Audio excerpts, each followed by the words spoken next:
Everything's changed. I'm working, I have a great job, I have friends. I don't have the anger built up in me. I'm a nice person now. People like to be around me. I get along with people and I can help others. The peace and the joy, just the fact that I can get up and appreciate life on life's terms. Many of the addicts we spoke to are in recovery, and we may never know who's successful, but their honest and candid stories can still inspire hope. The high is not worth it. You know, I don't get satisfaction out of thinking about that stuff anymore. Right now, I feel happy. I'm content with how things are going. I'm working on, getting my life back, paying all my bills. So when I see people using, I want them to see that, I was doing that and I'm okay now and they can get better. Meet Betsy. Like Nicole and Judy, she managed to climb out of addiction. She's been clean for 8 years now.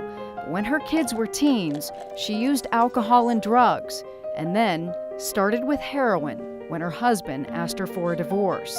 I could not face my reality, and I stepped into using heroin. That's when I started using heroin when I was 49 years old. I can't put a price on the pain that I caused my children. I was in the bathroom using heroin, shooting up, and I had not locked the door of the bathroom, and my 15-year-old son walked in on me. He says, "Mom, you're not only killing yourself, you're killing us too.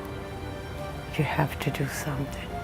That made me realize many things, that I was the only thing they had.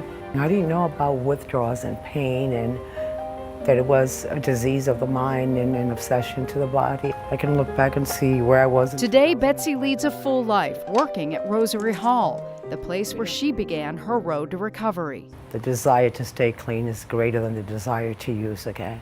You've met Cheryl. She's opening a 3-quarter house to help young women come back from addiction and reintegrate into society.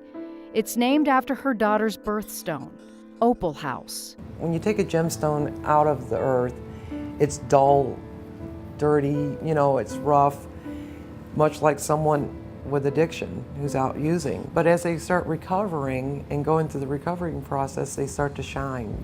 It is definitely here to save lives.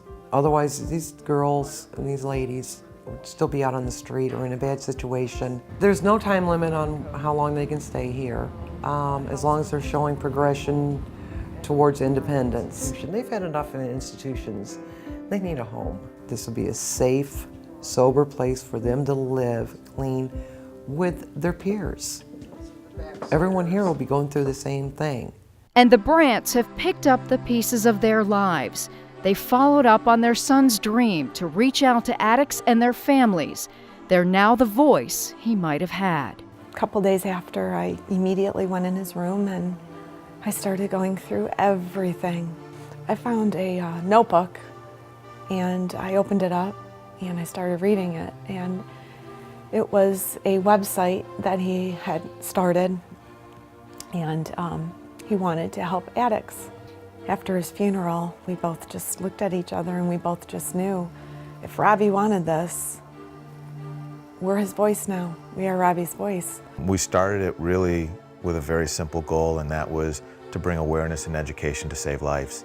This is a life or death issue, and education and awareness is lacking. We've spoken to over 3,000 parents and kids in middle schools, in community centers, in high schools, in rehabs. We've got close to 800 Facebook friends now that follow us. To be that resource for all the information we didn't have, all the things that we couldn't find, and to maintain that connectivity with people so that they're always updated, informed, and aware.